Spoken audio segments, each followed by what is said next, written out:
Alright, we're live again, so had some productive training. Got a little bit of random stuff done, mostly just eat food. Now we're gonna play some slow chess. Adjust my streaming screen a little bit.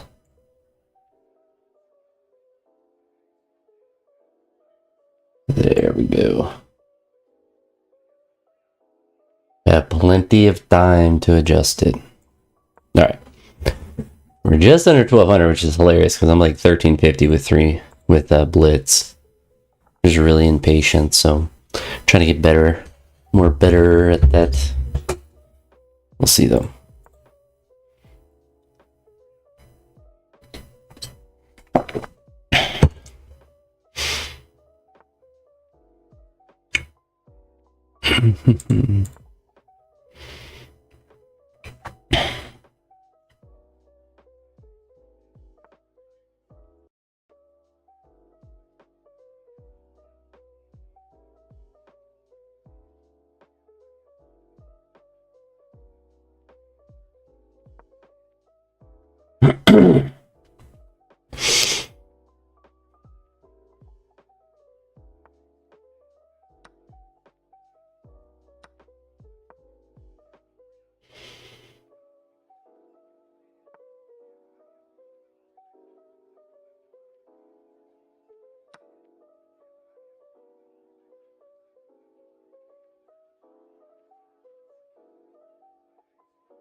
So I could move up to there, but I'd just be able to take that pawn.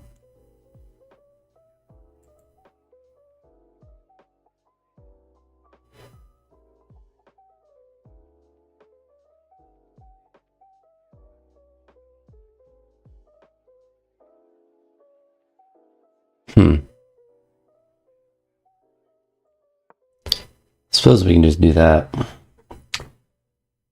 Hello, friend.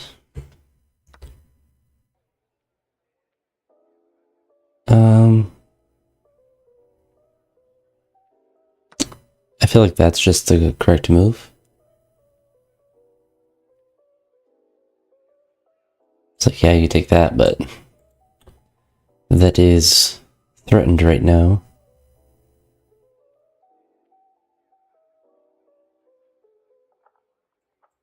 I guess they can move back, but he doesn't get that rook.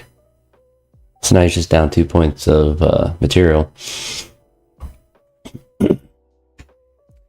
A little bit of coffee. I made, with my regular coffee drip maker, made some like pour over, or at least experimented with it.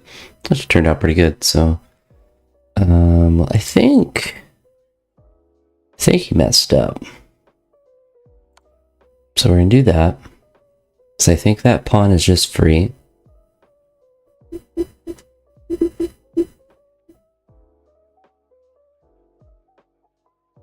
Maybe not.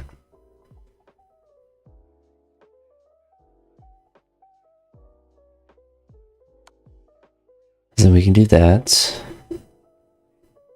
He has to go up to there. In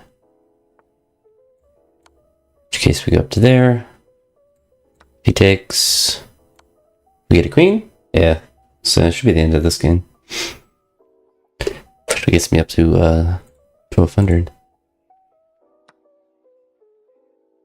So it really should be about. Honestly surprised he didn't resign. Now he's down 9 points. 9 points of material. A little bit of coffee left. It's kind of lukewarm now, so I'm not really feeling it. Go make some hot tea. let's say there's a resignation. I was like, there's not much to really go on. All right, so above 1200. So to keep playing well, definitely went on a negative bender down to 1130. So recovered nicely, but my goal for the most part, at least with what I consider slow chess, so 10-minute chess, is to get to the same rating as I have with 3-minute chess, at least. In theory, it should be more. It goes down, let's drop back one more.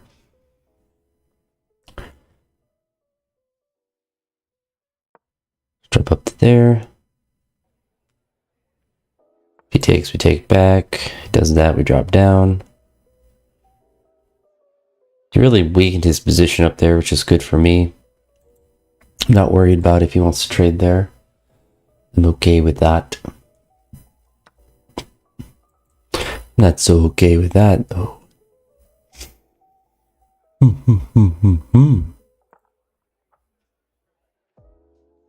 Probably just takes there, I would imagine. Yeah.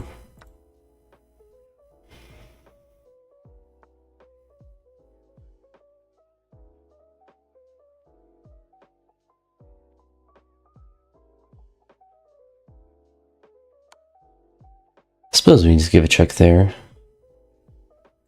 Move that or that.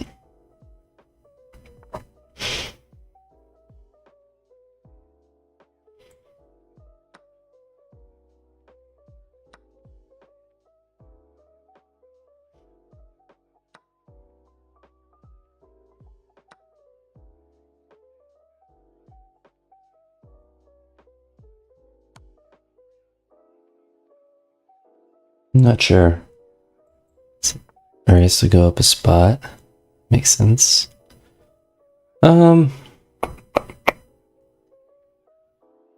We have that, but then we lose both of our rooks.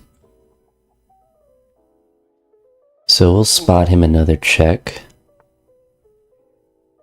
That's okay.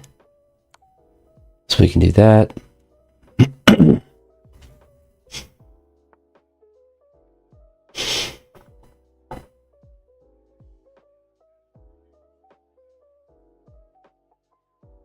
This is gonna be a weird move. I can technically castle there. I definitely could have played that better. But it's at least tied. Both our kings are in kind of weird positions. He does have the ability to give me a check, but then I can bring my bishop back. So I do have a natural defense right there. And he can push that pawn up, but now I have the ability to take there.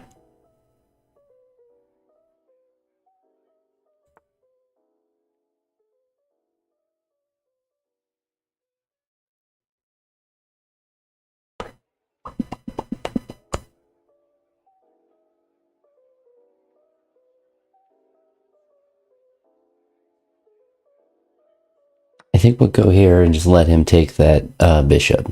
I'm not sure. It's probably not correct. I feel like I put myself in a bad spot, but it's alright. I got a new candle down here, which is, see if I can pick it up without setting my house on fire. It is pumpkin spice, so fall smells. I have that and like apple pie. Not really like the life-changing smell, but it's not too bad.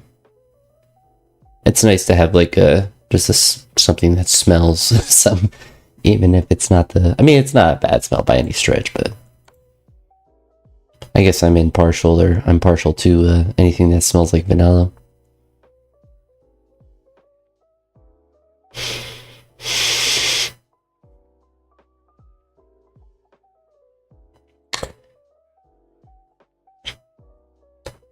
I suppose we can do that. He pushes there. You can't push there because then we do that.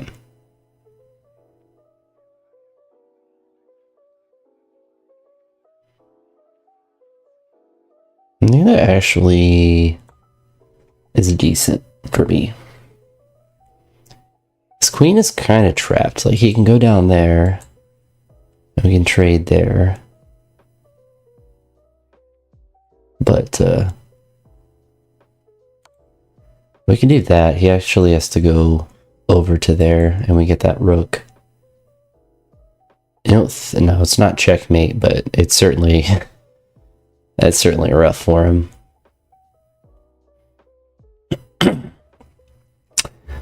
That's all he can do is go to the side.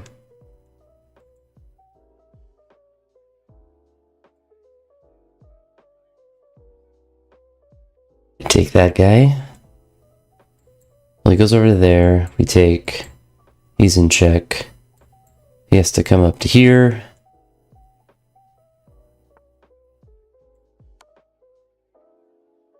Once he goes up to there, we can take the knight. Then we have a discover check with the bishop right there.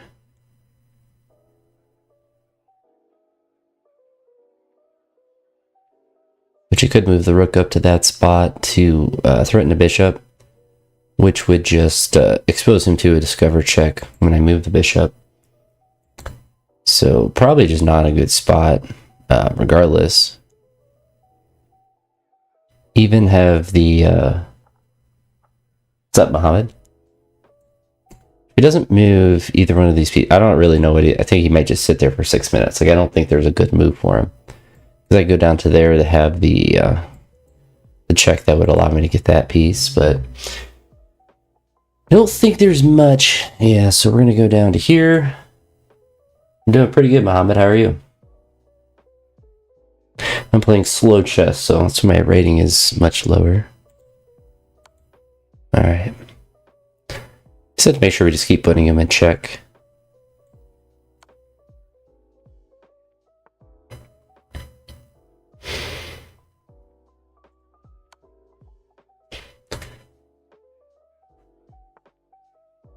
Should be a checkmate somewhere. By push, do you mean bench press?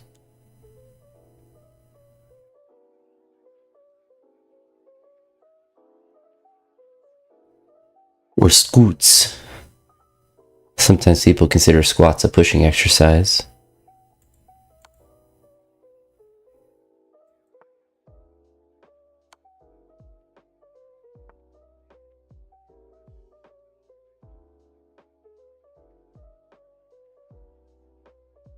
Man, he's sweating real hard.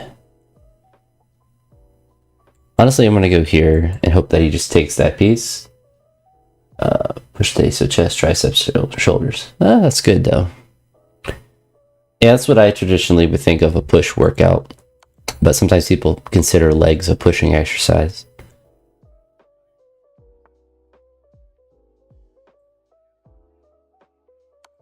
There we go. There we go. Plenty of time to get that checkmate. Alright, so we're up to 1208.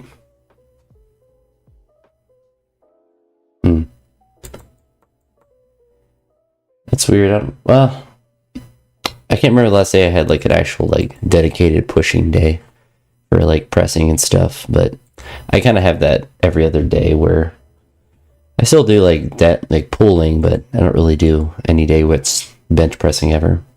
I'm not the bench presser anymore, really ever.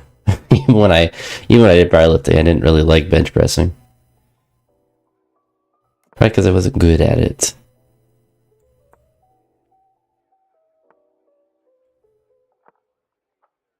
But see if I can pop the chat out. Oh, bring it over there. And that's all you bench pressing. I hated bench pressing. I like deadlifts. Honestly, didn't even really like squats that much. But where am I?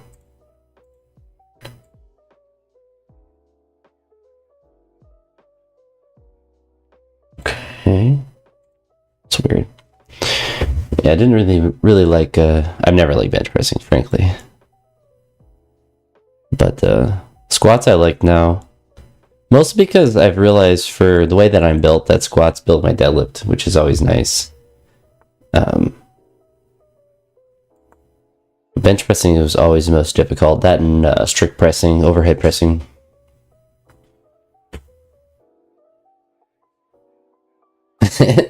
That's PRs will do that for you.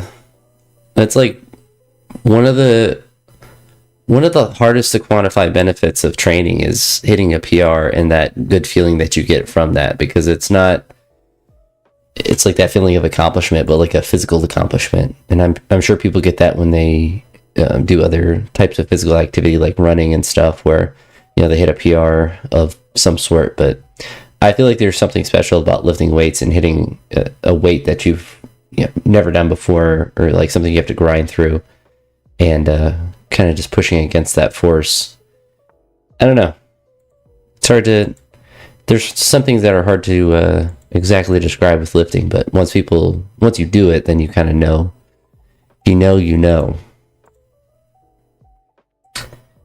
But I'm trying to think of the last. Well, it's weird because sometimes I hit PRs that are not like a 1 rep max. Those are pretty infrequent for me now, but repetition PRs are a little bit more frequent, or at least more possible.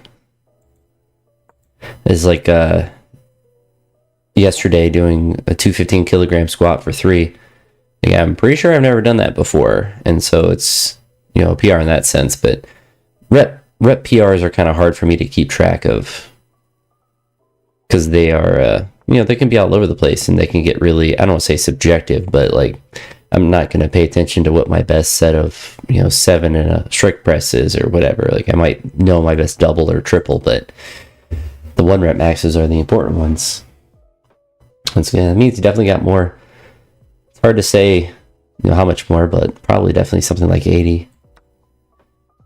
Oh, that was just I guess he has to take there.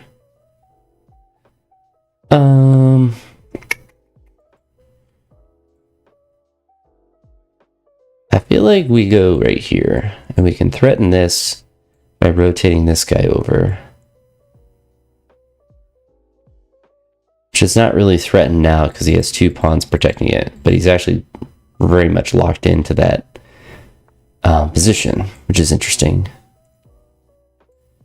We can rotate over there. I have a really strong pawn structure, which is nice. We keep sipping on this coffee. I still have it here. Coffee is a true key to happiness, though. That is something I don't think I'll ever be able to give up. Coffee is just fantastic. I could stop pre-workout without a problem, but I would still, I will be drinking coffee till the day I die.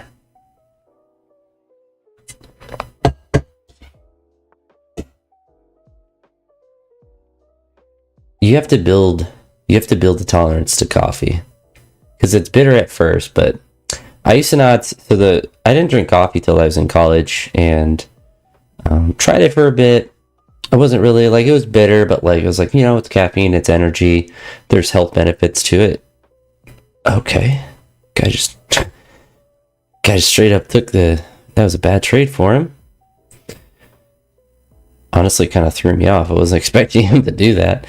But you gotta build a tolerance to it, but once you are sufficiently addicted to it, then you can't beat it. And honestly, like, if you're someone that's like, the only reason I will drink pre-workout is to have a consistent level of caffeine that's more predictable. When you make coffee, it can be inconsistent, so it's hard to, like, all right, this is my heavy session, I'm gonna have 2 cups of coffee and assume that you're gonna get the same amount of caffeine. It can vary from brew to brew with how much you get, but with pre-workout, of course, it's much more stable, the amount that you're drinking, and so then it can be more predictable, so it's more consistent for training. Otherwise, I would just only drink coffee. That's what like he he just said, I'm just opening the board up a little bit, but he just kind of doesn't get to win anymore, I don't think. It's like, he can go to there, I guess he can do that, but that's kind of the thing, is like, he has a pawn structure, like, he has structure. I don't know, I feel like we're kind of stuck in a draw still, though. Because that guy's there.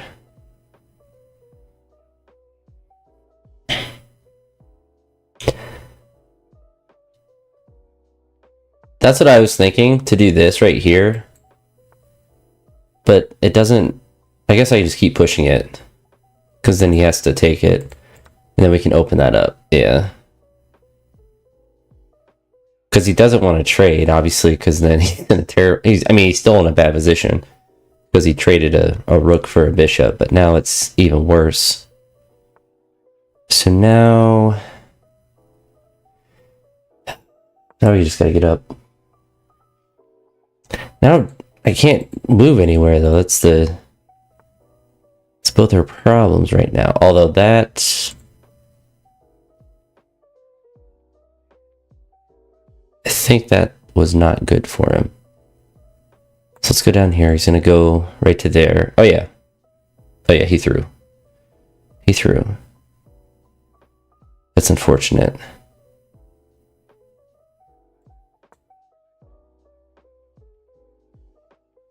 But he protected it, so he's going to go back, and he's going to try to play for a draw.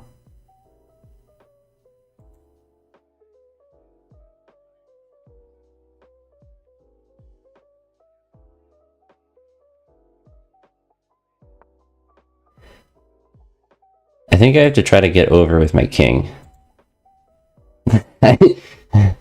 Because he can't get past the pawns either, but I have a better piece.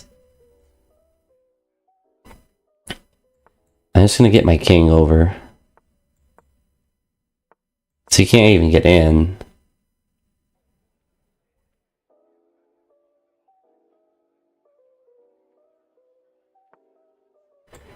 Oh wait, I just do that. I moved too many spots. So what I actually need to do is stay here. And then just come on over. Go all the way over so he doesn't take with his bishop. Which honestly, based on where my pawns are, would probably just make it a draw. We're going to go up to there.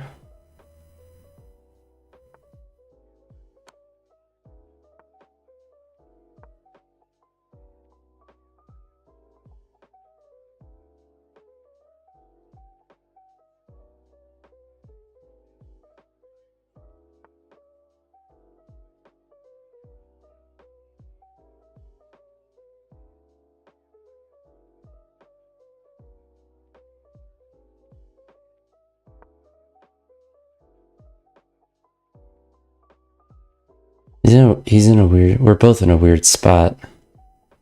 We're just dancing right now.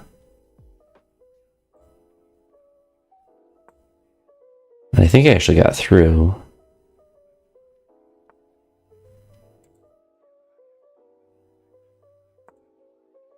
Because this right here, I'm not worried about these pawns because he can't do anything to my pawn. So what that means is... I can go right to here, in which case I'll just take and trade. Yeah, because he has to go back up.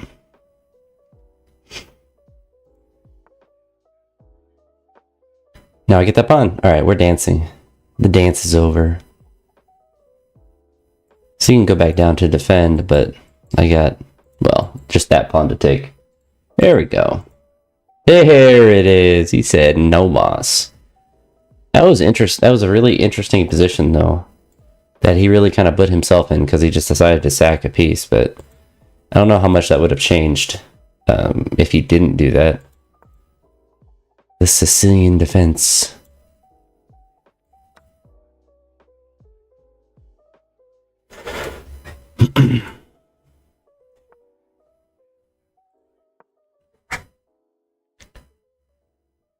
So where I need to slow down a little bit in the opening. I get into 3-minute chess mode, and I just try to make the first 10 moves super fast.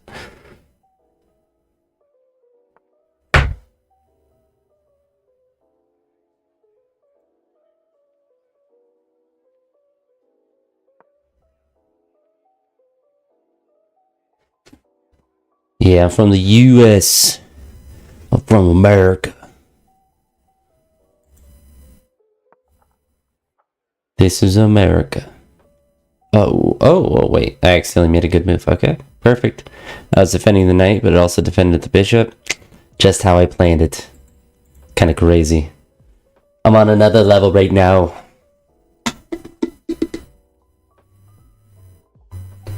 With that.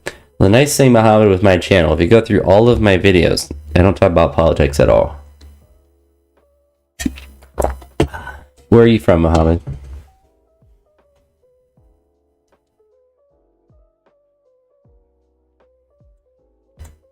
Throw that guy there. From Syria. So you wanted Trump to win? I'm not really sure the difference of presidential candidates for someone from Syria. Why either would make a difference.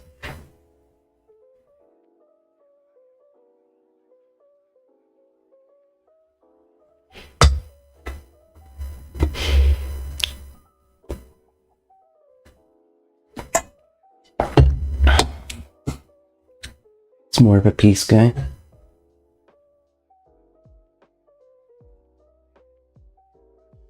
That's interesting. So is that kind of like the mindset of people around, is that he's much more inclined to like not be in conflicts or to try to avoid conflicts? Because I only have the lens of, America, of where I'm from, to, with what people think about him in different contexts. But to hear that someone from Syria wants him to, it's not good. Now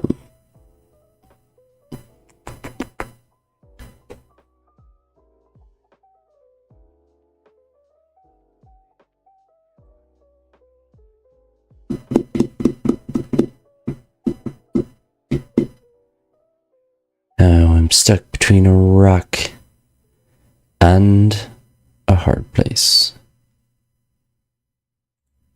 So we just go up there. It's interesting though.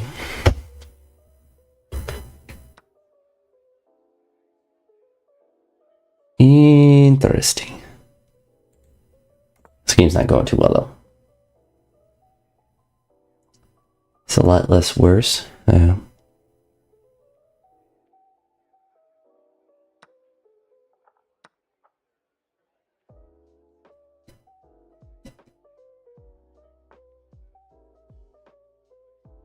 That's interesting. It's interesting. Your opinion's interesting because I just don't have experiences with people talking about, I guess, American politics from a non-American lens.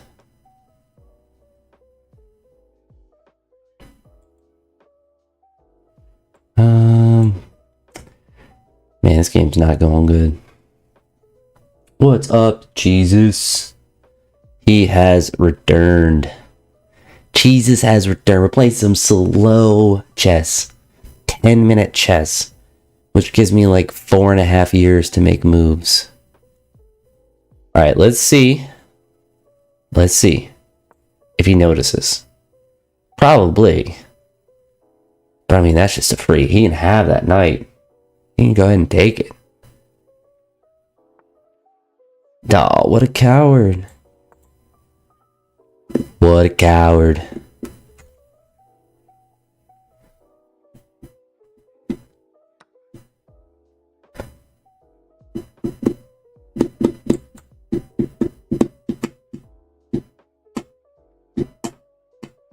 Jesus has returned.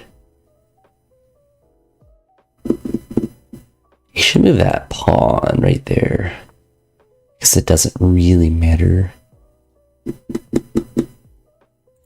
We're gonna go right to there. Yeah, that is very true, and it's interesting from like a non-American lens, because like as an American, there's not much time that I spend thinking about Syrian politics other than when it affects America. But it's kind of interesting that the world will think about American politics, but we're not. I guess it's kind of it's kind of a nice lens that we're in, but it's kind of the reason why I just get a free night right there. That's my conclusion. Oh. That was a interessante move. He actually played that well. We're actually tied on material. That is actually kind of nuts. Give him some credit for that. Immediately sacked the queen. No hesitation on his part. We want to push that pawn up, maybe. It's alright with me.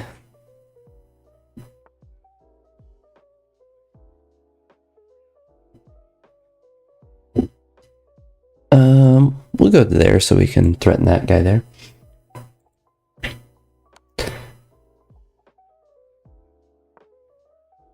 And how is it in Syria right now? I know there was that civil war and stuff that was going on. Have things stabilized in that country yet? I know there was quite a lot happening. That's not good.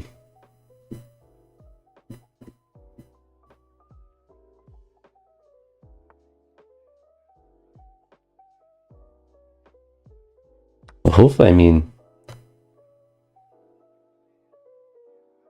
it's worth. Yeah,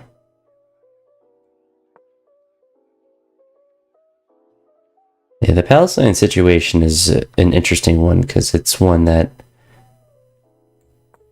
a lot of people have very varying views, but at least for me, my opinion is we don't need to be meddling. See, I'm kind of like an isolationist in a sense where I just don't want to meddle in anything anywhere. So it's I don't like meddling in anything anywhere.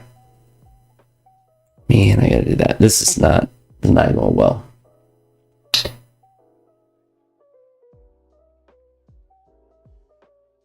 That's pretty terrifying. So is that like, obviously like the war and stuff, you know, is going to have lots of different impacts, but you're, you know, obviously on the internet right now. Is the like infrastructure relatively stable enough to like, you know, be on a computer or like use the internet? Because like, I assume you're just like an ordinary person, so the impacts to you are more just practical ones, like being able to do normal things. What's up, Reed? We're talking about Syrian politics. Jesus returned, and now Reed's here. We got all kinds of stuff going on. It's a crazy stream. I'm in a bad spot though, Reed. I'm not gonna lie. I feel like I can do that now. I mean, I'm doing well. I've been lifting well, but wait a minute. Oh no. Oh no.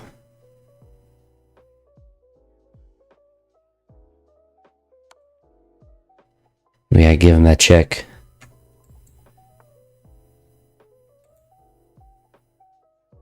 This is not good.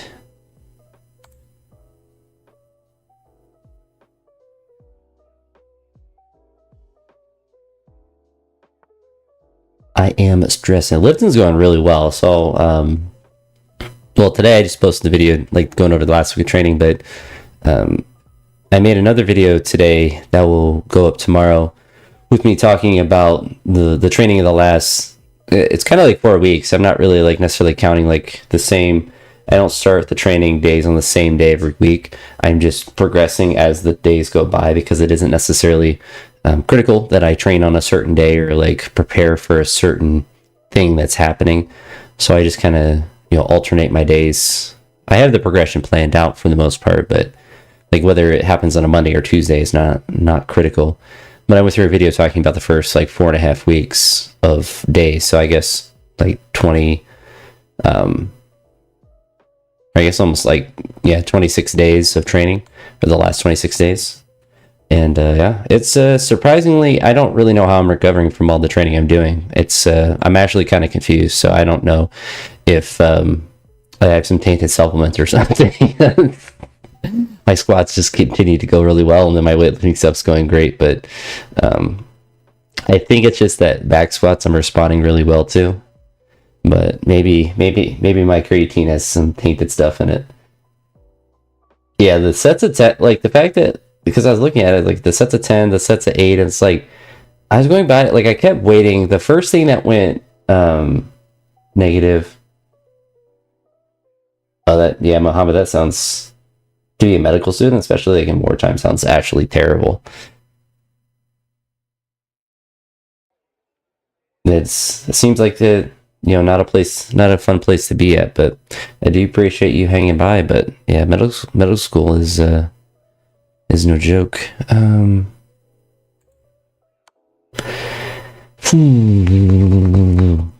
But yeah, I'm like surprised how well I'm responding to squats continually, and I'm not really sure exactly why I'm not hitting more walls. I feel like I can do this. Well, if you got $50 a month, you'd hope it's free.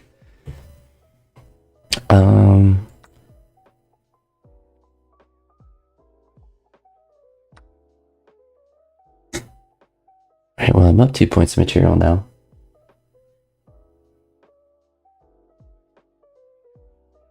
Well, I'm stressing in this chess game, but I'm talking more so like the physical stress of doing the lifts. Like, it's weird that my body's not like having negative training days. But the first negative training day, I say that with like big quotes because I still was like a lifetime PR, but I wanted to do the 200 kilograms for 8 reps and I did it for 7. Like, that was the first like resistance to just insane progress that I've had so far, which is certainly a good problem to have. I think this game's lost though, because I think he just pushes that pawn before I can. Oh, and yeah, life outside of lifting, or like life in general has been nice. Job's been really good. I have no complaints there. In fact, I've like planned ahead of units and stuff, and like I've mapped out. Oh, you messed up. Maybe. Yeah. He miscounted. Did we just tie though? I think we just tie. I'm fine with that. I felt like I was in a bad spot. Yeah, and I meant to do it today. I'll have to do it tomorrow, but I have to. It should be a tie. He's gonna try to dance around though. We'll see if I can offer him a draw. But I guess that works too. But I'm starting more grad classes in the. Trust me, I've lost games like this before. But more grad school classes in the spring. But I actually get to. I think it's actually the 19th of this month. I'll be able to get my license. I get probably a couple days after that, but I'll have my grad school classes. I don't even know a good way to say it, but like certified, because you have to get them. Like, I have them done. I just have to send my transcripts to my school district, and it'll help with the licensure renewal, and I'll be able to do that. So I have my next 5-year license set up with that, and then once I have my other grad school classes, just even the ones in the spring, or actually just the ones in the fall, I'll be able to have enough for my next license, which means that I just don't have any stress about that for 10 years, and I'll be 41, or this license ends the next school year, or at the end of the school year. So my next 5 years after that will be set, and then the 5 years till 2035, I think, which is absolutely terrifying. But I lost a pawn. He loses his queen. Well, he has to trade his queen. But yeah, it's kind of terrifying, because I'll be, 30 or 41 by the time I have to think about renewing my license. But the way that our school district does stuff, it seems pretty easy to get enough hours, which my previous one that wasn't, of all the things that could have been an issue, it wasn't like that big of a deal. I would have had enough with my grad school classes, but It wasn't necessarily super easy to get enough if you weren't doing extra classes, but with my current school district, it's quite easy to get all your hours in, which is not a super difficult thing to do when you are teaching, if you go to meetings and professional development stuff, but it is something you just kind of have to think about occasionally just to make sure that you don't have any issues with it. But I think after this spring, so I started last summer, and so I think it will be halfway done. I haven't looked exactly how many classes and all of that more I would have to take, but I'm on a good track with it. The grad school classes are quite manageable, and I like the advisor I have, which is the professor I had for both of my classes in the fall. And yeah, so that's all going well. I apparently need to find a wife and kids and stuff like that, but that's I don't know how to do that, so I'm not going to be stressing about doing all that. It's trying to make everything else in my life go well before that. Because if I can get my house paid off. This was a funny thing that I tried I was thinking about in theory, and I knew it wasn't financially smart, but with I have a retirement, so in education you can get a thing called a 457B. There's two different retirement plans that you can get as a public school employee: a 403B and a 457B, which is very similar to a 401k. And the only difference is that it's for public employees, so I don't think it's just for teachers, but anyone that works for the government or for the state. And I was looking at that in my accounts and whatnot, and saw, I have X amount of dollars in it. And with the amount of money I have in Robinhood right now, just so it's not sitting in my bank account not doing anything, I was like, if I took some out of my retirement, took some out of Robinhood, like I could just pay off my house and be done with that. But if I did that tomorrow, I obviously would have to, there'd be tax penalties for doing that, taking stuff out of retirement early. But the amount I would save would be like $4,400 in interest, because my loan is so ridiculously low. I have a 2.75 interest rate on my mortgage because I bought my house back in 2017 and refinanced. So my rate even then was like 4%. It was still low. But when I refinanced, when the interest rates were super low in, I want to say like 2018 or 2019, it was before COVID and while Trump was still in office, but my the rates were like crazy low, so I refinanced and got it down to 275.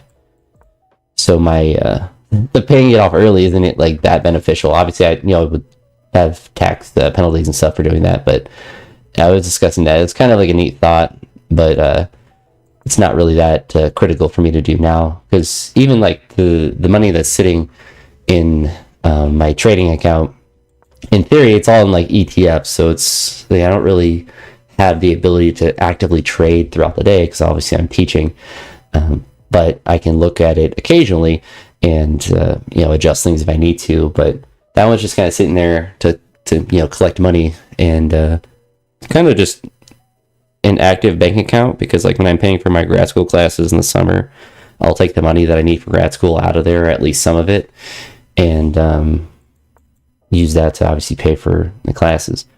But it's been going crazy, the stocks, since the election, which has been interesting. But that would be fantastic if stocks just went up forever, but they probably won't. Right there. Oh, I messed up. Nani? Alright, that's it. It's all for me in this one. But finance stuff is even going well, so I suppose that's the big benefit of not having kids or anything, is saving money is really easy. And I'm a pretty low maintenance person. I don't really just spend frivolously. I still spend, but I'm very, I don't want to say, I just don't need to. I don't have a lot of like crazy desires. My next big purchase will be a car, but once my house is paid off, then we'll think about that. I want a nice Toyota. Toyota Camry. But how is your medical stuff? Your classes, lecture? I forget. Because you're an adjunct professor. Like, I don't know. How is your stuff going? You got like medical rounds and stuff that you do.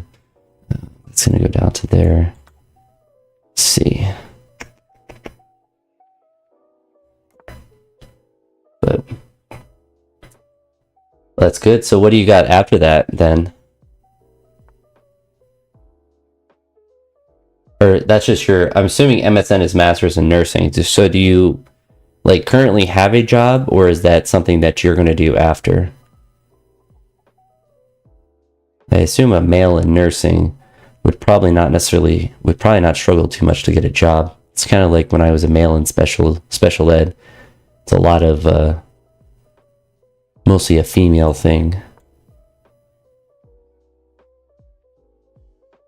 So maybe that's a terrible sexist view that I have. At least for special education, it's very true. Teaching in general, it's really female dominated. But nursing, maybe that's just because my mom's a nurse and I assume all nurses are females. And the only trying to think, there was something else that had like the male nurse in it as like a joke thing. What's going on here? Took my pawn, ruined my life. All right, we're gonna go. Just gonna vibe. I think we're all right up there. Full faculty. Oh yeah, I remember you saying that you wanted to be a professor.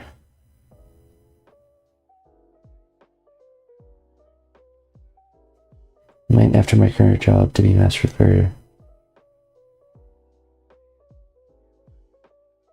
Yeah, that's for my position. Once I have my master's done, then I get a pay jump as well, which is the onus of doing a master's in general. Obviously, if I ever wanted to be an admin or work towards being a college professor, you would eventually need a master's.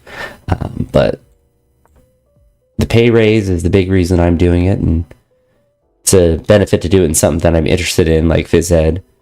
I was hesitant for a while to do it because I didn't want to get a master's in special education, because I knew like at the end of the day I was hoping to always get into phys ed. But at least with the physical education stuff, it's it's interesting stuff for me to learn about, so it's not a grind to do the work with it. He can put me in check, but I don't think he can get in.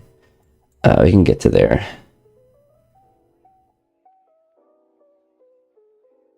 Feels bad. Feels bad. Popcorn sounds good right now. So one thing my house does not have a lot right now is a lot of junk food, and I really want junk food, which is good that it's not in my house.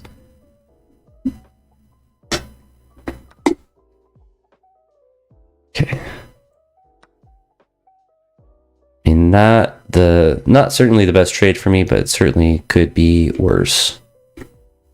Oh. So we're threatening here. He didn't recognize that. I'm not really sure why. Tell me why. Ain't nothing but a heartbreak.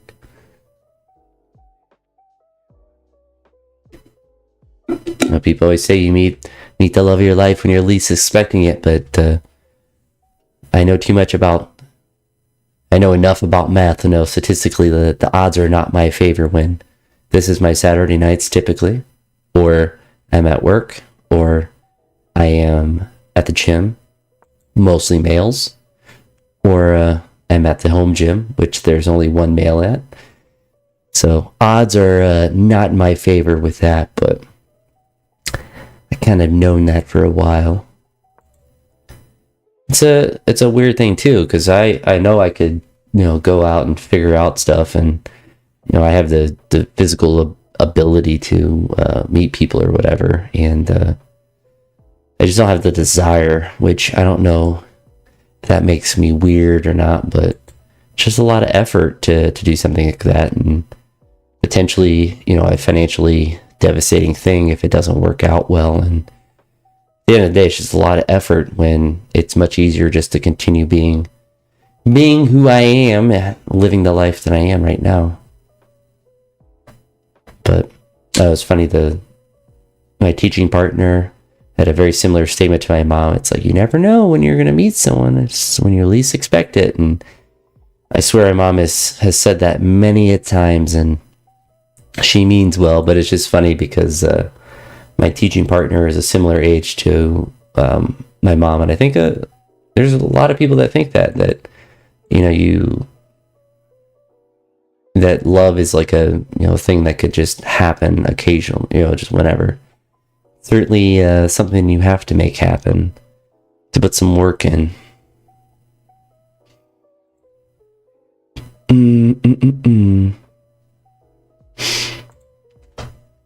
We'll have to sack the bishop.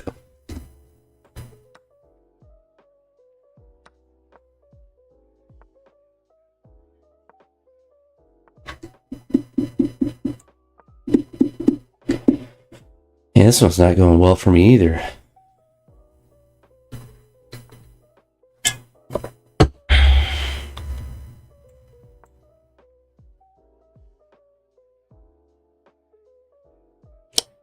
Oh, it was a bad move. He just takes and then...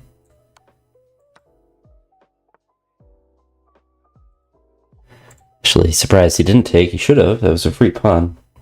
Jesus, I am not married. I don't have kids or any of that stuff. So I was just talking about how it's difficult to, find the desire to, because it's, for me, I don't necessarily think it would be difficult to get into a relationship. It's just the whole work that you have to put into it would be difficult for me to want to do. And maybe that just means my brain is a little bit warped in a way. I don't know, it's odd because it's like I'm not someone who's like wouldn't necessarily be like, I'm not opposed to it, but I'm opposed to the effort. I'm opposed to trying. Kind of like long distance running. I'm not against the idea of long distance running, but I don't want to go and do it. That's a lot of effort for something that's not that fun to do.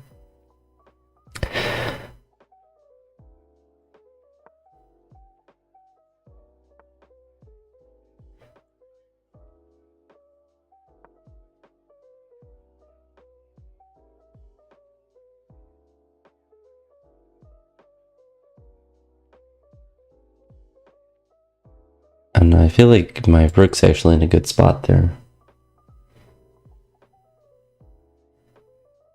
But no, I actually haven't had just a couple of different dates and stuff since I've moved down here years ago at this point. But no, I just don't go out and don't put any effort into doing anything in that regard. And it's one of those things I'm like, am I missing out? Am I feeling like I'm not doing it? But it's like I don't lie awake at night feeling lonely, so I don't know. That was a free pawn.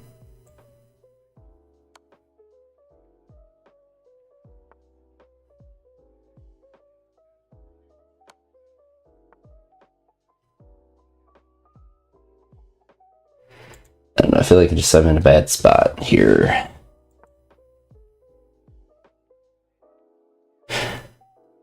I kind of should just resign, right?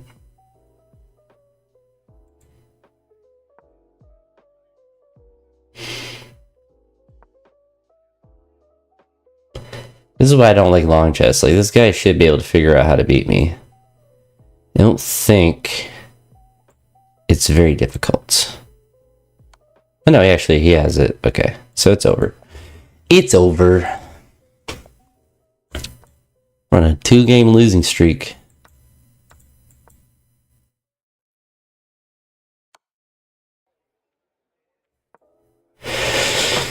All right.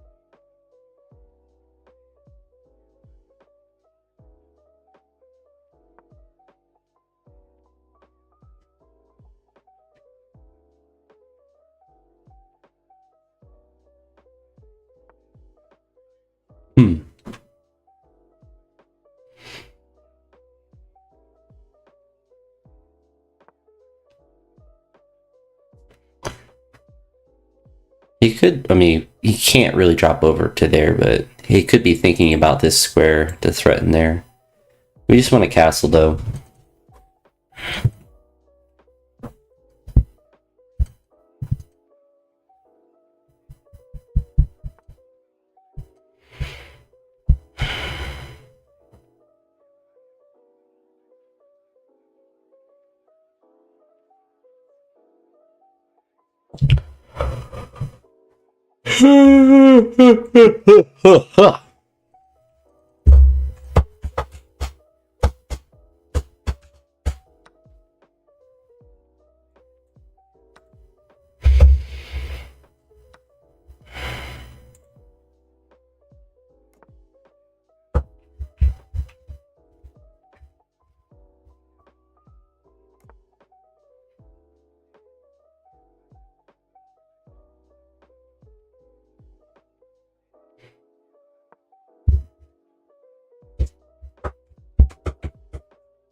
Is one funny thing of being in education, you do get asked if you're married and if you have kids all the time.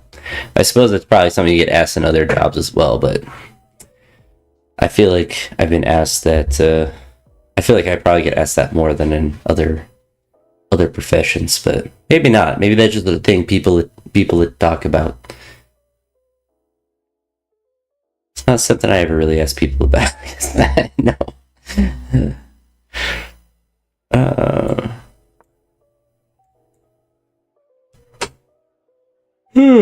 Push that forward a bit.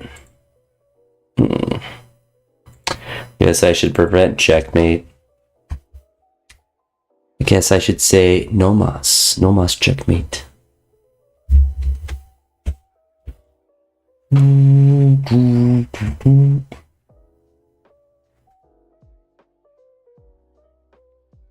Let's go to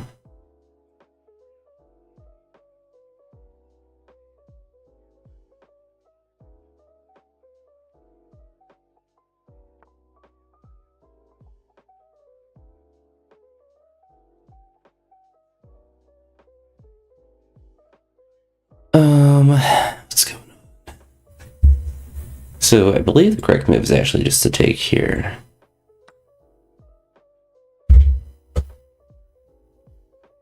Even if he takes it there, we can just give a check. We end up winning a pawn. 'Tis good for me. And we can actually do that. Should still be good to get that bishop.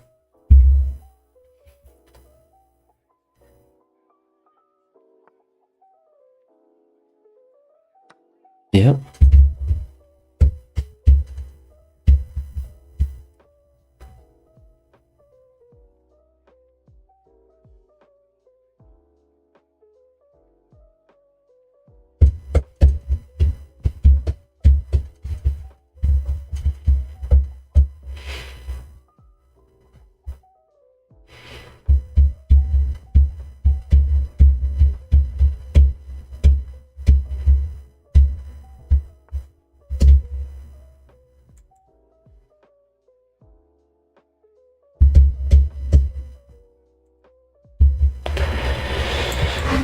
And we'll go here.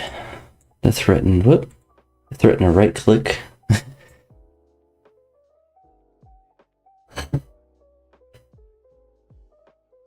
That is, yeah.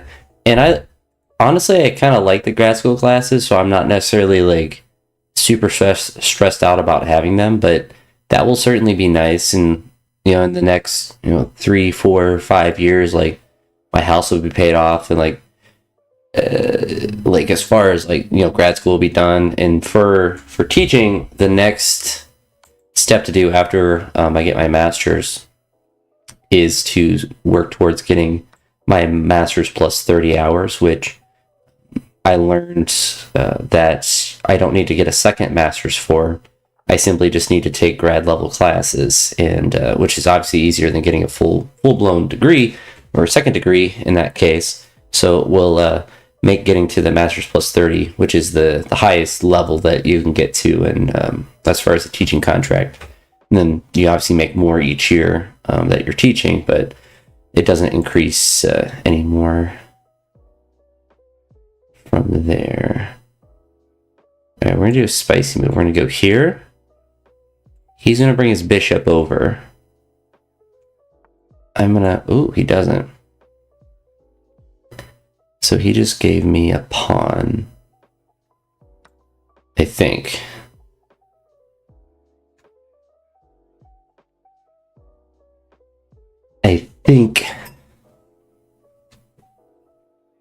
If you got a job at a college, though, that's certainly a free rook. Did I get bamboozled?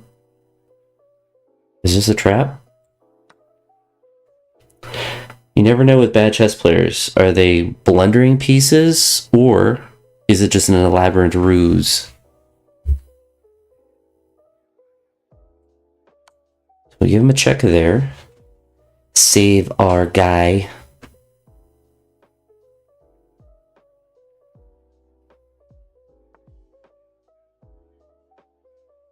And we can go up to there.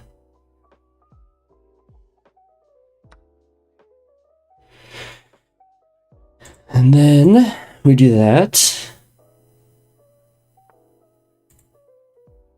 Oh, it's perfect. Oh my goodness. I'm so happy. See.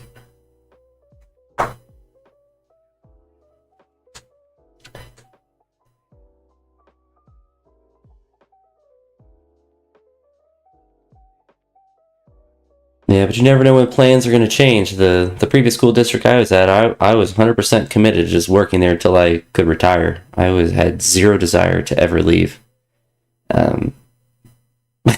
And they made me change. And honestly, the change is already a positive in the short term. And then as things progress here as far as getting my master's and stuff, like financially, it will have been a good thing to do. But also just like he abandoned. He said no mas. The quality of, I guess, the workplace has gone up, at least from where it's an odd thing, because it's like I worked with people I really liked and I'm still friends with at my previous school, but just the district is run a lot better, and it's hard to say if it will continue to be run better or not. But a lot of people that work here are close to retirement, which is usually a good sign, because it means that they stay for many years. The person whose position because the gym teacher that was at the job that I was at last year moved to another school, and he is potentially retiring this year. And he's on his, I think, 32nd year. Once he finishes, he'll be done with 33. And that's just a testament of people liking where they're at. And so, like, when people have complained about things, it's important for me to still try to empathize and try to understand, because that's why a place like this is where I'm at is better than other places, is because people will try to improve things and have valid complaints. And for me, I'm not used to like worrying about mundane things. It's usually like bigger fish that I'm worried about when you're at certain school districts, and it's, I suppose, a luxury, but probably a net positive thing. That's not a net positive thing, that's for sure. As plunder all your pieces. Unfortunate. 'Twas bad.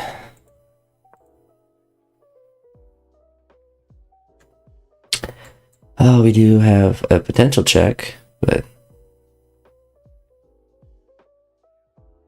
see if we can do this, then this, then this, and then that. A little bit of this, a little bit of that. But knowing this guy,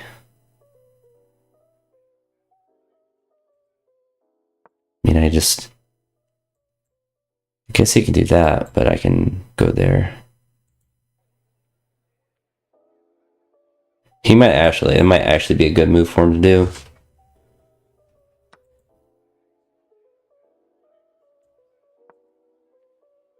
I don't think that was the play. That's really good, and I thought about doing the mustache thing, but man, the thought of trying to answer every kid of every class why I have a mustache over and over, I think would drive me bonkers.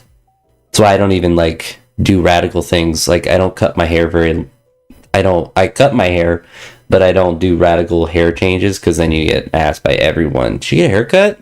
Did you get a haircut? Did you get a haircut?" Like I trimmed my beard. I'm probably gonna get asked about that, which I'm not looking forward to. But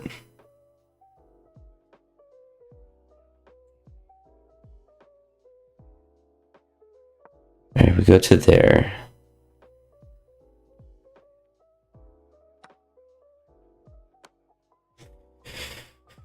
I think I just lose this one. I'm feeling that it's an L. But what was your fundraising goal for it? Like how much money?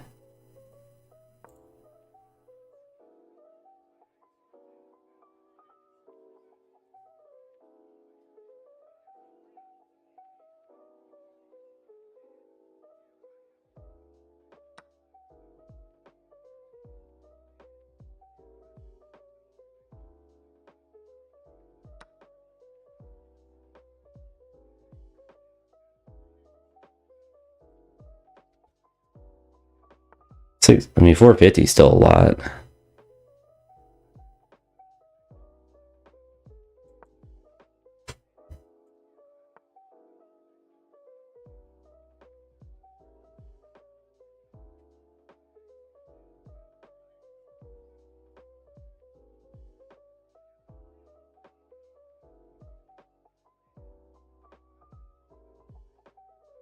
It's where, well, I thought it's where you grow a mustache out, but you do it for, prostate cancer and for men's mental health. So it's not something I'm necessarily against. But having a mustache with a bunch of kindergarten to second graders being asked about it all day, every day, sounds pretty horrendous.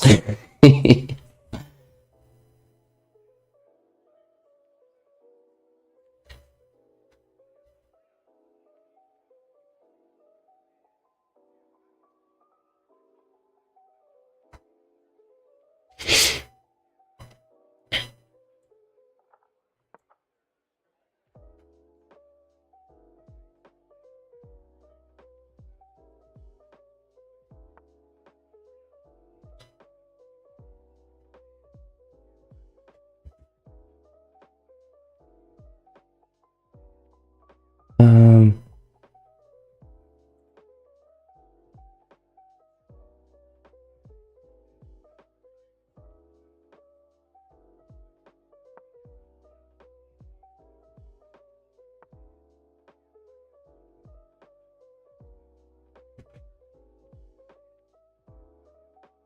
yeah, so certainly not a bad thing. Just if I was like a high school teacher, I think it would be much more beneficial. But for the little guys, they're not going to understand it much.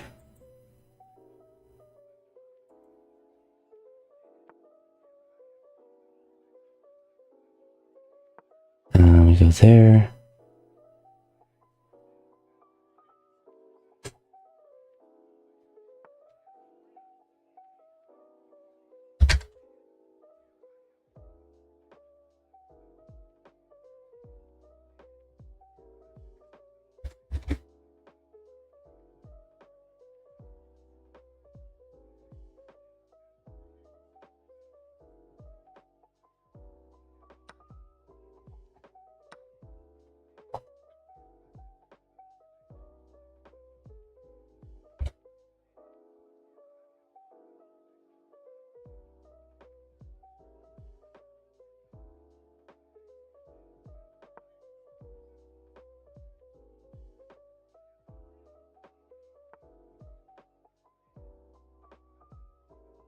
Yeah. Yeah, my worry with it is much more of being asked 4,000 times about it, and even if you explain it to kids, they literally just wouldn't be able to understand it. But I've thought about doing a mustache before, but it's like the thought of just like, good lord, like just explaining that over and over and over. If I had a good reason, that would be one thing, and like the Movember's a good reason, but explaining it over and over, man, I just lost this one. It's all ogre.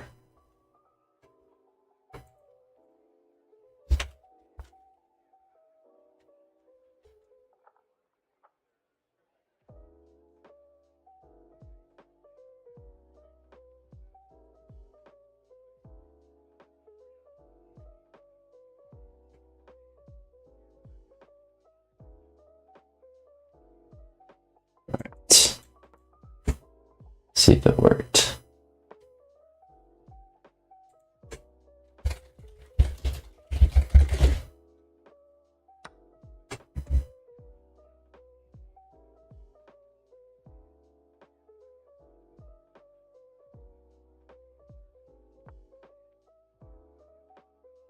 Alright, recheck your thing.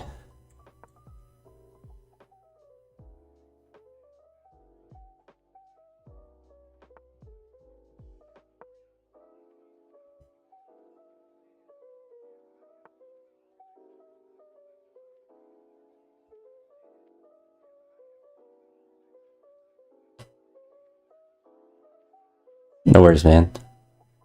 I feel bad because I don't want to do the mustache. I meant to do it the other day. I actually had forgotten about it. Because I think when you originally sent that message, I was on my phone, so it's a lot easier to do that.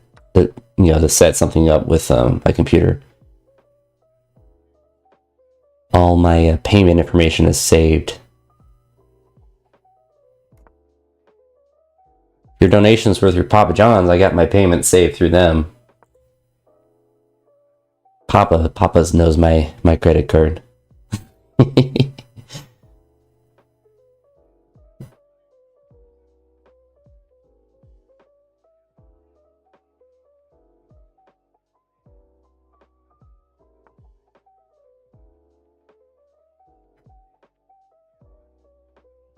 Let's see.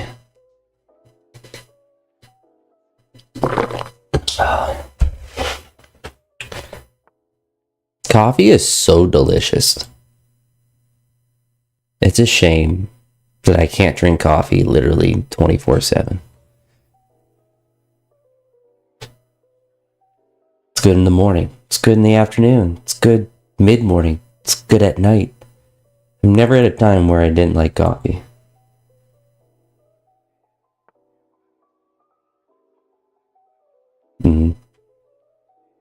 Yeah, the biggest thing, it's hard for me to necessarily quantify how much like lifting weights and stuff has helped with mental health, but it's certainly a nice outlet, and it especially, I mean, athletics in general has been really the main way that I've reached out to other people and made like really long lasting friendships. So not just actually less so with weightlifting, more so with team sports as I grew up, but weightlifting more so like with people online, because it's it's such a niche sport that when you find people that do it, like there's someone that actually just came to my gym. My old roommate, he does weightlifting a bit, but he's not as serious about it now. But there's another person that came in, and he's a weightlifter, and if you see the gym I'm at, it's like a parkour powerlifting gym, so there's not a bunch of weightlifters around. So it's nice to talk to someone else just about weightlifting, because I can I can make videos and record my training and talk about that, but it's a lot different to talk about in person, and to have someone that is there and understands training. I think that's kind of the big thing, is like we're all going through, I don't say the general suck, because I enjoy training, but when you're trying to do a snatch, it's nice to be by someone who understands what you're attempting to do, and can look at whether, even if it's not technique, but you can just say that was easy or whatever. There's actually two people So my roommate, for one, well, I guess is my friend. I always say my old roommate because he just moved out like a month or two ago, or 2 months ago. I'm gonna go here. But there's two people. So one, he was like a master's weightlifter for a while, so he doesn't do weightlifting now, but he knows, he follows the sport and stuff. So he coaches me, but mostly just, he's encouraging. He tells me to go heavier all the time, which is, sometimes that's what you need from someone that, can watch your training. But other one, he's newer, and he's come and gone at different times. He doesn't live super close, but he might live closer now because he's been there more frequently. But it's nice. He's injured right now with his wrist, so he's just doing squats and stuff. But he was the guy the other day that was like, I don't know how you recover from like all these squats and stuff. And as I told him, like, I don't know how I do either. I'm just trying not to question it because like when you see the sessions, like when I do the squat, like I went heavy on the snatch and the clean and jerk, and then did the squats. And so I'm certainly not fresh when I go into them, and to me it doesn't make any sense why I'm able to do them, why I'm able to recover from them so easily. But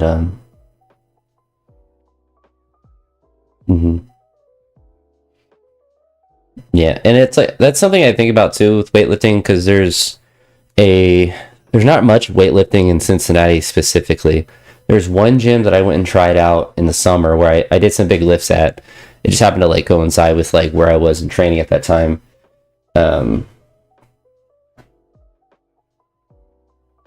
Yeah. The gym that I tried out in the summer, it's the closest to a weightlifting gym in Cincinnati that there is, and it's annoying for several reasons. The first is the gym is $100 a month, which is just too much money for any gym. The gym I am out at now is like $35, and it's 24/7. I can play my, depending if you have a connection to the aux, it's more of, a hardcore powerlifting gym, but like I have my bar there. The owners, the powerlifter guys are like really nice people, and they're super strong. The other gym I went to in Cincinnati, it's called RTS Barbell. It's $100 a month, so 24/7 access. The facility is fantastically nice. It's really nice, but it's like towards downtown Cincinnati. So on like a Saturday when I went to it, it took me 30 minutes, which is about the same time as it takes to get to my gym now. But with traffic, because it's going towards literally downtown Cincinnati, it would be over an hour of driving to get there on a weekday. And if you're paying $100 a month, I'd want to go there frequently.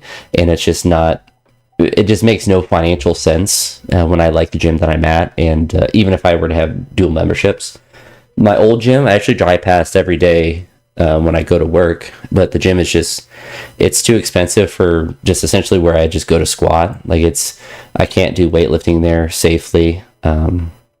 And it's just it's not a good place for Olympic weightlifting, since they changed the back area, and now it's just too expensive. It's like $50 a month, but like, I'm not going to, for just squatting and bodybuilding stuff, like the gym I'm at now, I can do all that and at my house, I can do all the bodybuilding stuff I need to do, or the squatting and all that good junk. But yeah, the Cincinnati one, that RTS place is really nice, but it's just, you can't charge $100 a month for a gym membership, and it's just a gym membership.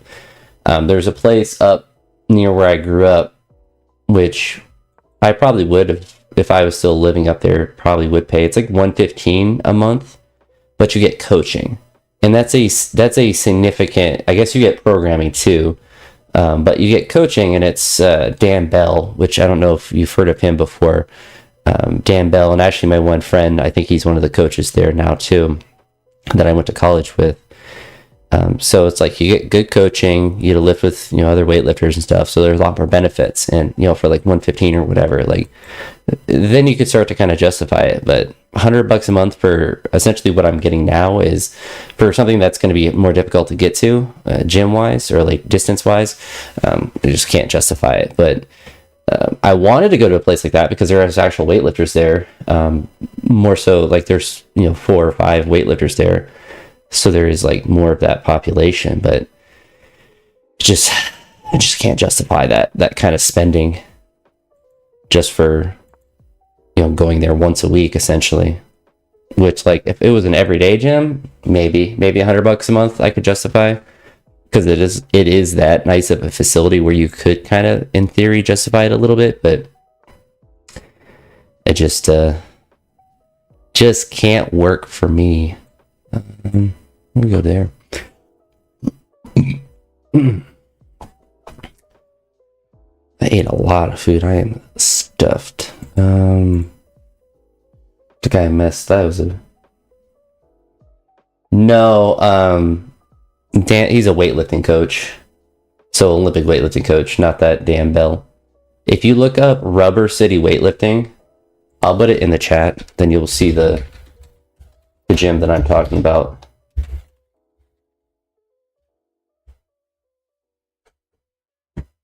That's where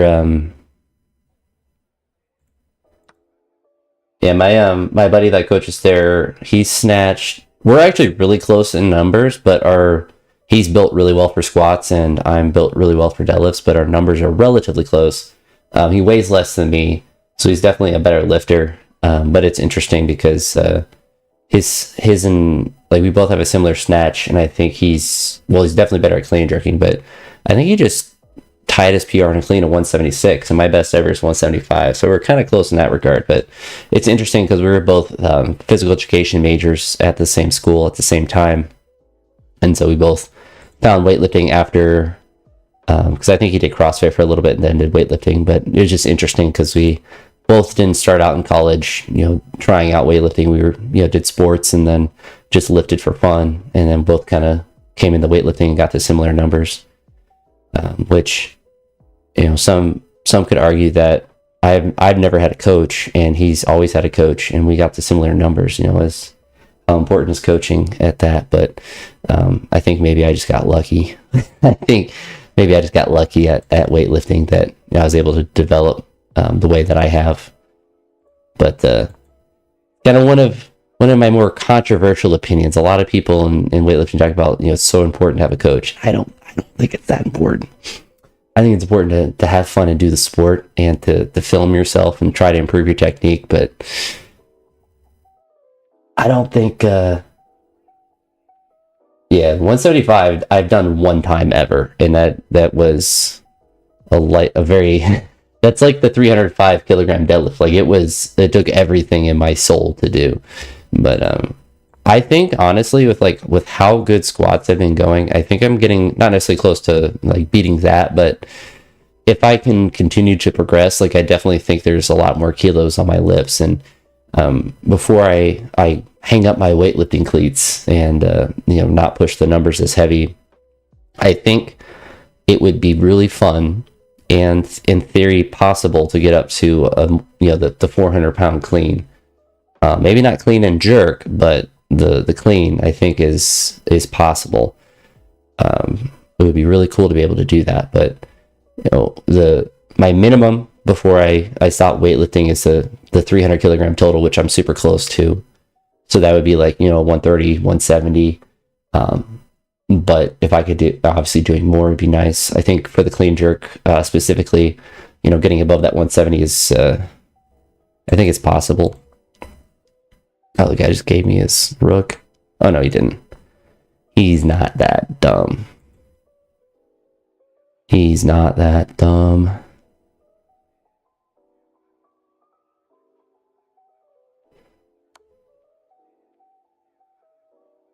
Kind of just want to take it, though.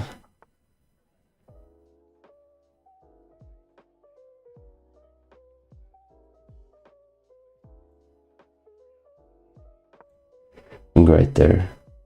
But yeah, that the Rubber City weightlifting place, that's it's like 30 minutes from my hometown. It's just really annoying because when I was doing powerlifting, once I was like finished or in college and like finishing up, like that gym was just coming into its own. It was in a smaller building at that point, and then once I move down here, of course, it becomes like a weightlifting mecca. Probably one of the nicest weightlifting gyms in America, frankly. And unfortunately, that gym is 4 hours from my house, so it's not a place I can visit unless I'm at home. I thought about going to when I get home, but it's just I always have to go at a weird time, and when you drive for 3.5 hours or 3 hours and 15 minutes, the thought of going to a gym and it's 30 minutes from my house, but it's 30 minutes in the opposite direction of Cincinnati. So it's like if I go there, I have to drive 4 hours home instead of 3.5 or whatever. So it's it's a big commitment. But there's also a gym in Columbus I've went to a couple times. I competed there once, and I've lifted there once. And I don't know, for me, it's like if I'm going to go to a gym to lift, like going there once and then never going again is not as appealing, or like visiting a place. I would like to go to one and always be at it, but it's a tricky thing. There's not a lot of good weightlifting gyms in Cincinnati. The RTS place is, I think that's just checkmate. Yeah, the RTS place is the nicest place, but it's way too expensive, and I could probably afford it, but it's just not. I can't logic that in my brain. That'd be nice, though. I think if I lived in Columbus, I'd be able to. That's the place I go to compete a lot, and there's several weightlifting gyms. I don't know why there isn't in Cincinnati. There's just not like any good weightlifting places that are anywhere near me. The actual closest that is actually like reasonably priced is in Dayton, which is not crazy far. It's like 50 minutes, but it's 50 minutes still. And it's just can't justify it. And when I make progress and I'm lifting well at the current place that I'm at, I think it's important to be around strong people and people that are really good at lifting and passionate about lifting. I don't know how important it is to be around other weightlifters. If I was around people who were weightlifting and they had better numbers than me and I was able to like push myself or similar numbers, that I think is really beneficial. But to be around just like a generic weightlifter that I lift a lot more than, there is some benefit to that. But I feel like the difference of someone that just does weightlifting versus someone that's just super strong is pretty similar, at least in my experience. But I did make a lot of good progress when my old roommate and I were both doing weightlifting real hard at the same time, because he was stronger than me for a while, and so I was able to push towards his numbers. But also, what was more important than the numbers, trying to push towards it, I probably follow Tyler. That's who I went to college with. We were both alum of the same school. Phys ed majors as well.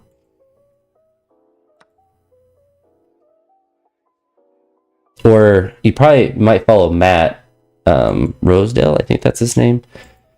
Rosdale. Oh yeah, Max, not Matt. Yeah, I've met Max when I did my competition in Columbus. He's gone to the same university, so Tyler and Max both have gone to Mount Union. And Max he's definitely younger than me. I don't know what year he graduated there, but Tyler was in school at the same time I was. And I feel like I just blundered my whole life away, which, that's going to happen. But, yeah, I met Max. He competed at the same meet I was. I think that was the one I did like a 117 snatch and then like 153 in the clean and jerk. But yeah, Max seemed like a cool guy.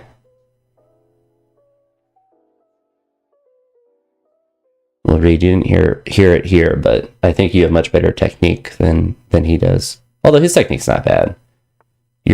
I should say, so the technique, I guess, is not the best wording for that. Your lifting is much more aesthetic.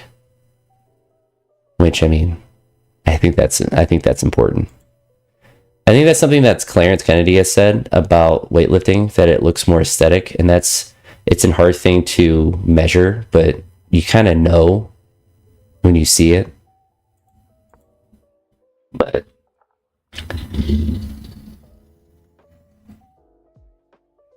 I don't know, it's hard to exactly describe. kind of like art. It's hard to describe art.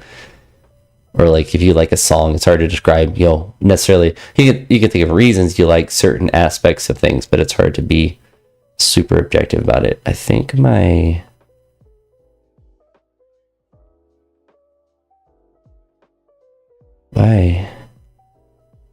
Tell me why you decided to do that. I guess maybe I blundered. Okay. This guy's stretching.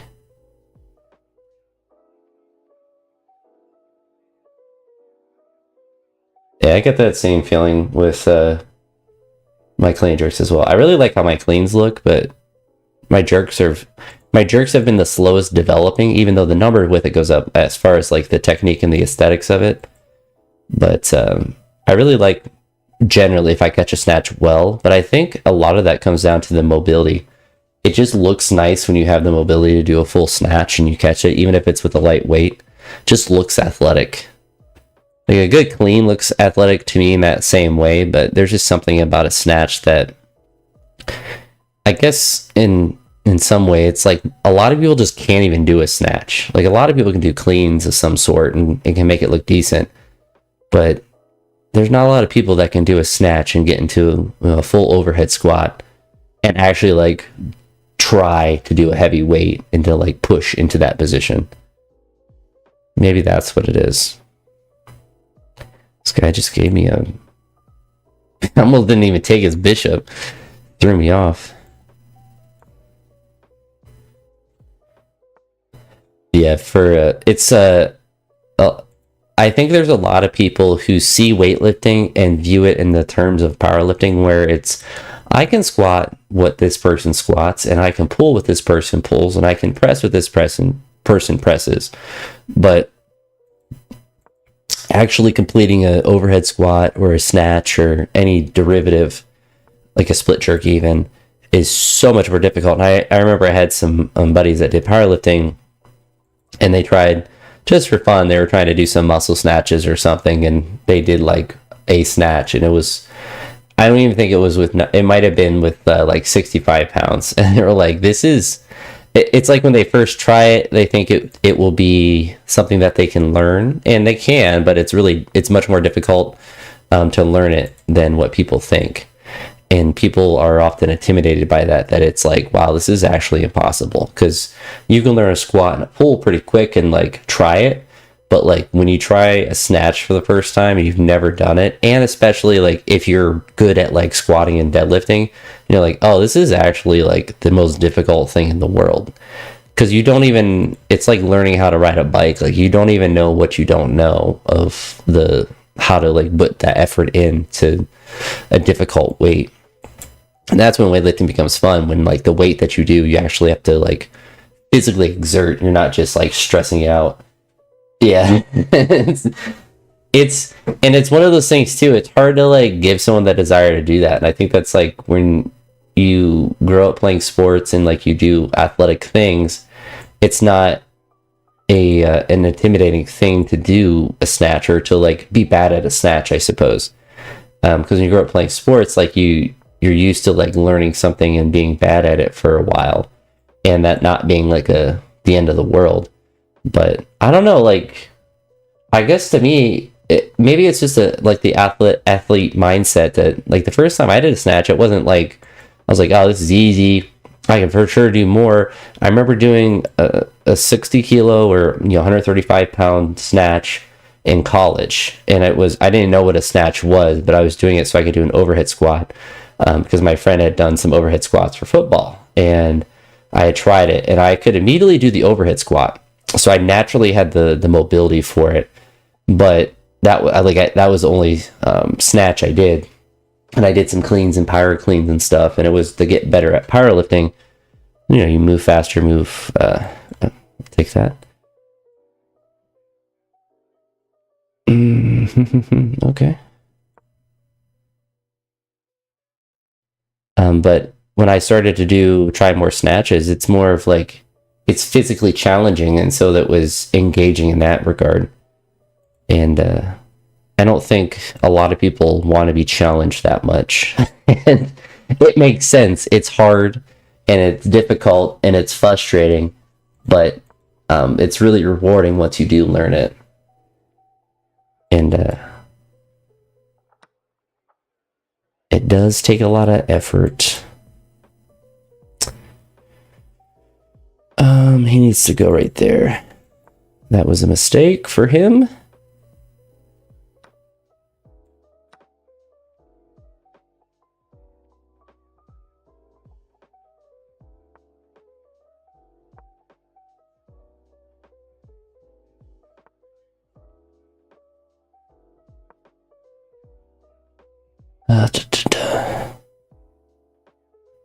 Yeah, but I think my old roommate tried to get his now wife to do some weightlifting. And I don't know if how much she actually tried, but it's just one of those things. Man, I don't think this is a win.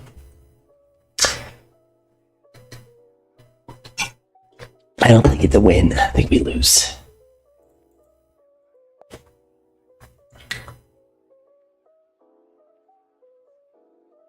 I just have anyone that's asked me about it, I've tried enough times to where I just don't bother. And thankfully, like where I go now, nobody, they're not just like, oh, I do powerlifting. Like they're elite. Like they're extremely strong. If you look up, what you should look up, raw. Actually, let me see what they're actually called. You actually see, if you go to their story right now, you'll see me on their story. Anyway, I didn't know my friend was on a social media hiatus, but Raw Performance Labs, that's what it is.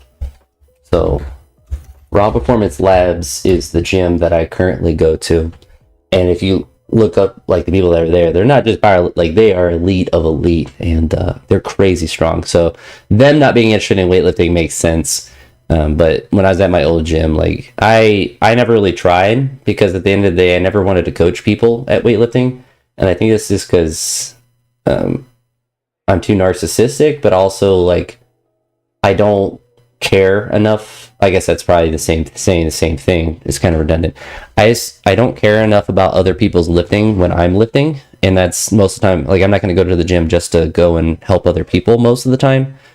I don't know. Like I care, but not enough to like want to coach them. And I feel like if you're going to coach someone, then you should like really buy into like wanting them to do well and paying attention to everything with it. And my feeling with like training with other people has always just been like, you train with them and it's fun, and they're doing their thing and you're doing yours, and you're all kind of doing whatever. But the idea of coaching never really appealed, and that's like the idea of so many like the whatever weightlifting minds online. They think you need a coach because they coach, and I've never really viewed that. And I just kind of view weightlifting as any other activity that you can pick up and do. And if you're a kid, you should get a coach. But if you're a kid, you should have a coach for any sport that you do. So it's not even just a weightlifting thing.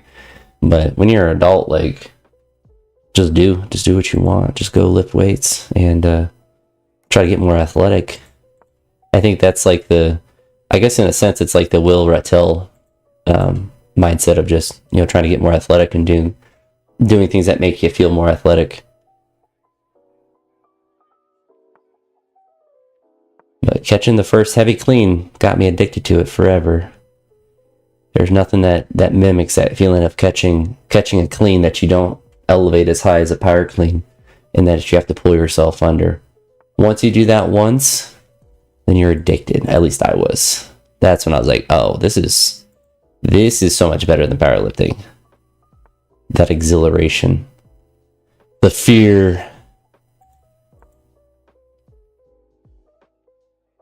the dare. Yes, the Catalyst athletic videos, some of the Trojiti stuff. I know he kind of went off the rails a little bit, but like there's a lot of good weightlifting content online, And if you have an athletic background, then you know how to improve athletically, then you can get progressively better at it. And if you know what a good, if you can look at like Catalyst Athletics, you can look at people talking about the activity that you're doing and understand what is being said. Because people like say, stay tall or finish, or like, if you can understand from an athletic standpoint what is trying to occur in that moment, like what does it mean when you're trying to extend, and not just the biomechanics, but like what is the physical feeling that you're trying to manifest, and trying to understand if you are in doing a certain thing. We gotta do that. Many facets. You're not wrong. You're not wrong about that. I think the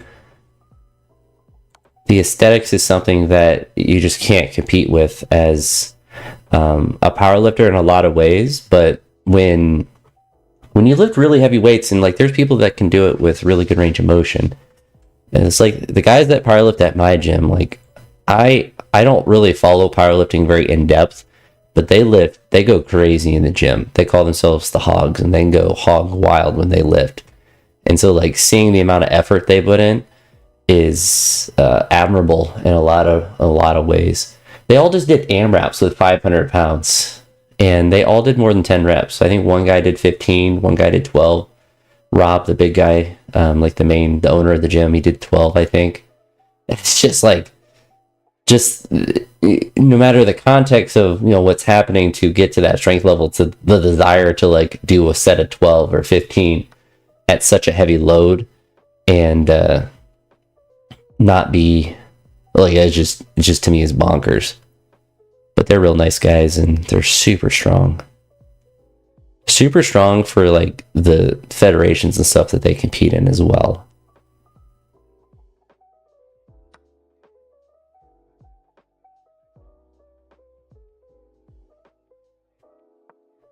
All right, I get a queen.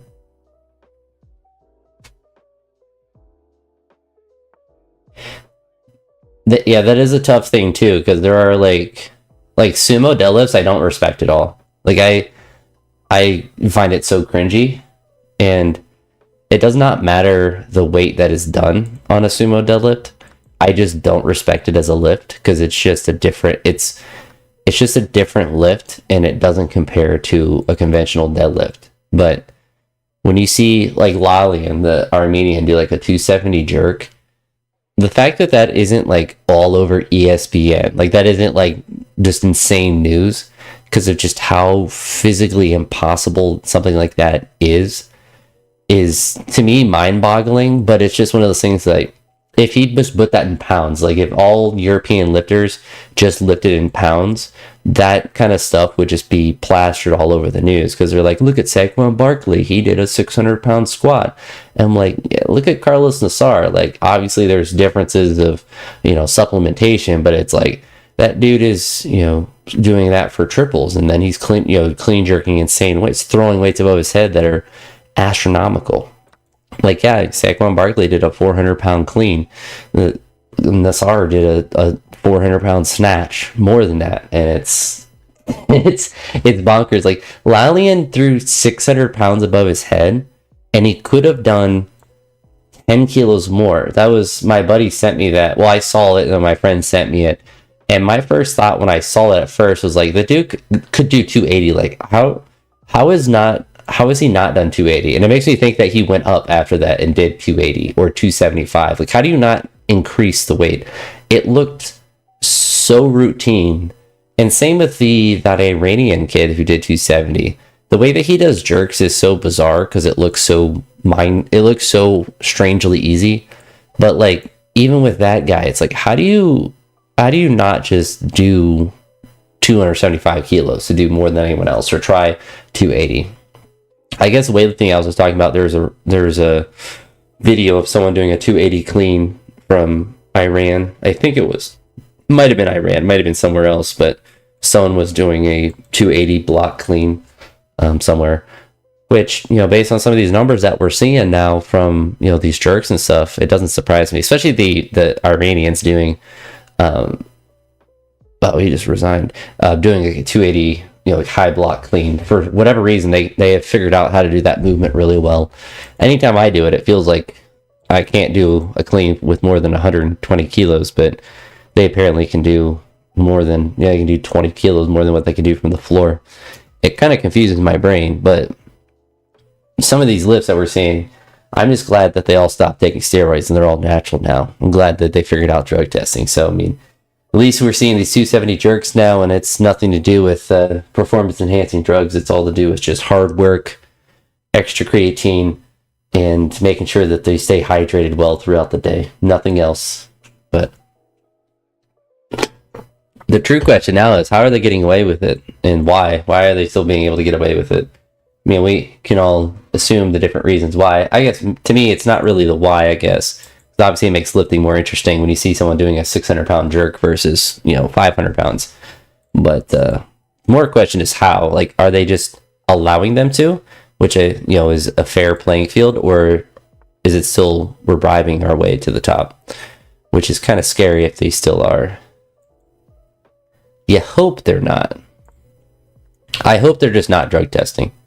And to me, that seems like the most logical thing, because A, it prevents your sport from getting banned because of bribery, which is, generally frowned upon, but also it's cheaper for them not to drug test people. And so if they're not going to accept bribes and they want to make more money, just drug test people less. It keeps the lifting stays at the same level. People are still going to, have those high performances, and you save the money because you're not actually, stressing about doing a drug test with, spending the money on a drug test. I'm sure they aren't cheap. I don't know how much money they're necessarily saving with that, but I feel like if you're, a weightlifting president somewhere, you're probably not worried about finding where Lalian is to pop him for a drug test. You see the 270 jerk and you just hope you get to see that in the competition. Same with that Iranian kid. Like, what's happening. Anyone with eyeballs can see that they're not just eating vegetables. They are doing everything. They are blasting away at these weights, and it's interesting from like a scientific standpoint to see like what the human body can do. Because now it's like, I don't know how many 270 jerks have ever been done, and there's been several that have been done recently. Obviously, Lasha did the full clean and jerk, but like I feel like it wasn't a common thing, even with guys. I guess, back in the day, I wonder how many people even did jerks like by themselves. They just did clean and jerks, but there's a lot of people who did like 255 plus and 260 and 265 jerks. So it's not out of the realm of possibility that there are some dudes that were doing some crazy jerks back in the day, but I don't know. It's weird seeing it now, all kind of at once too. So I wonder if one of those, if that Iranian kid or if the Armenian guy will pop out with a 270, 275 or something. If they'll fully blast, fully take off. I kind of hope. I hope it's a new like super heavyweight battle for both those guys, and they both just keep maxing out their jerks until someone does 290. And to me, it's like, I'd be curious like when the physics of the jerk would break down to where like you couldn't actually physically do it because the weight would just be too shaky. Like when Lasha did his 225 jerk in the super slow motion, which to me has never been the most interesting part. It's the full speed, but watching it in slow motion, the bar itself is oscillating in a grip, like with his hands collar to collar. And I was like, at a certain point, obviously like the weight becomes exponentially harder the heavier it gets, but the physics of the bar would eventually stop working. Like you would eventually just not be able to hold the bar because it would be oscillating so much, whether you're holding it in a snatch grip or not. And to me, that's kind of interesting too, is like, what's the physics? Like when did the physics prevent you from lifting more weight? Not just, the drugs. when does the bar oscillate to such an extreme extent that no human can even try to hold it? I feel like for the jerk, it has to be pretty close to that 270. I can't imagine that it's crazily more than that, just from the simple fact that We don't really see many people doing more than that. We've never seen anyone do more than 270. That, I guess, also, like, the plates kind of run out of space on the bar. You got, what, 5 plates on the bar and a collar. Or a 2.5 kilo and a collar. So you kind of got everything going on. So I feel like here we take...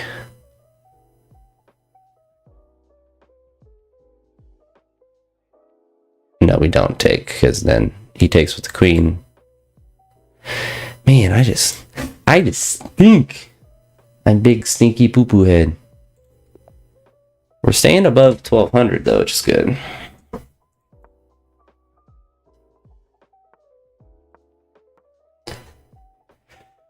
Gotta get better. Gotta get more better.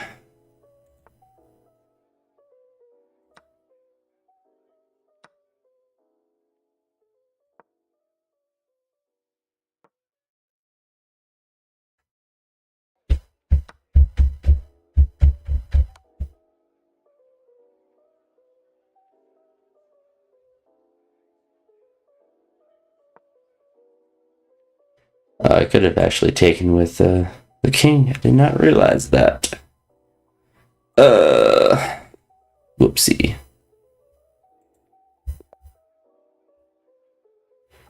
That's unfortunate.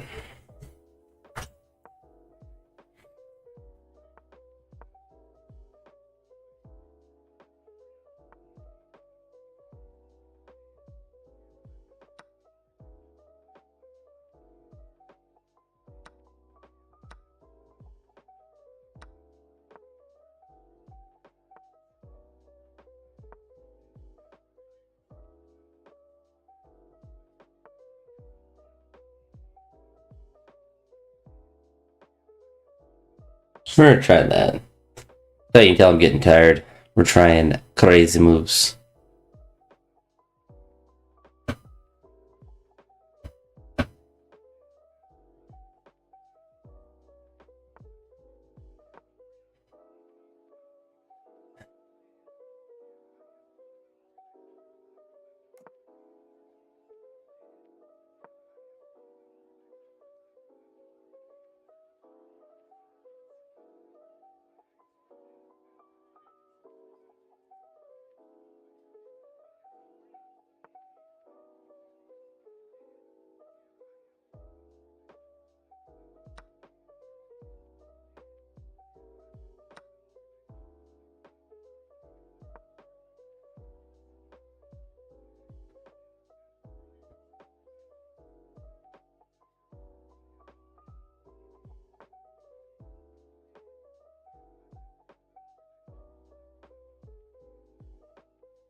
Game or 2 of Madden. Hey, you have a good one, Reed.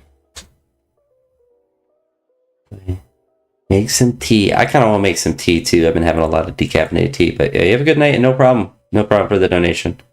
Glad to help a good cause. But I'm probably going to win one more game and be off myself.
Dang, shorts are really dying.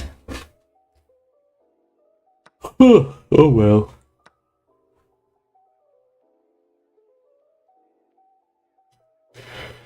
That's what got me up to these 2,800 or how many subscribers I got now.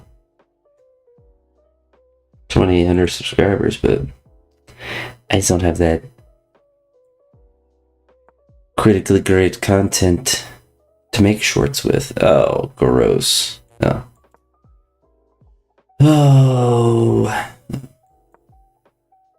Didn't you trade queens? It's the correct thing for him to do.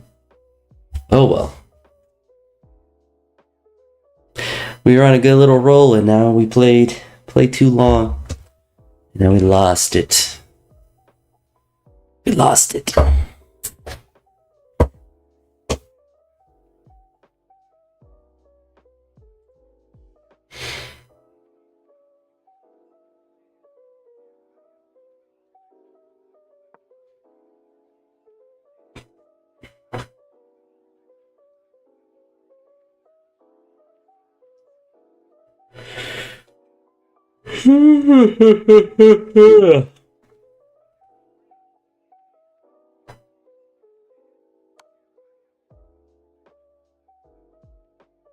No, that's just it. Oh well, we lost some, we won some. I should have stopped when I was on top, but alas, it's not how life works. So that's going to be it for me. I'm going to go relax for a little bit and head off to bed, but have a good night, everyone. Deuces.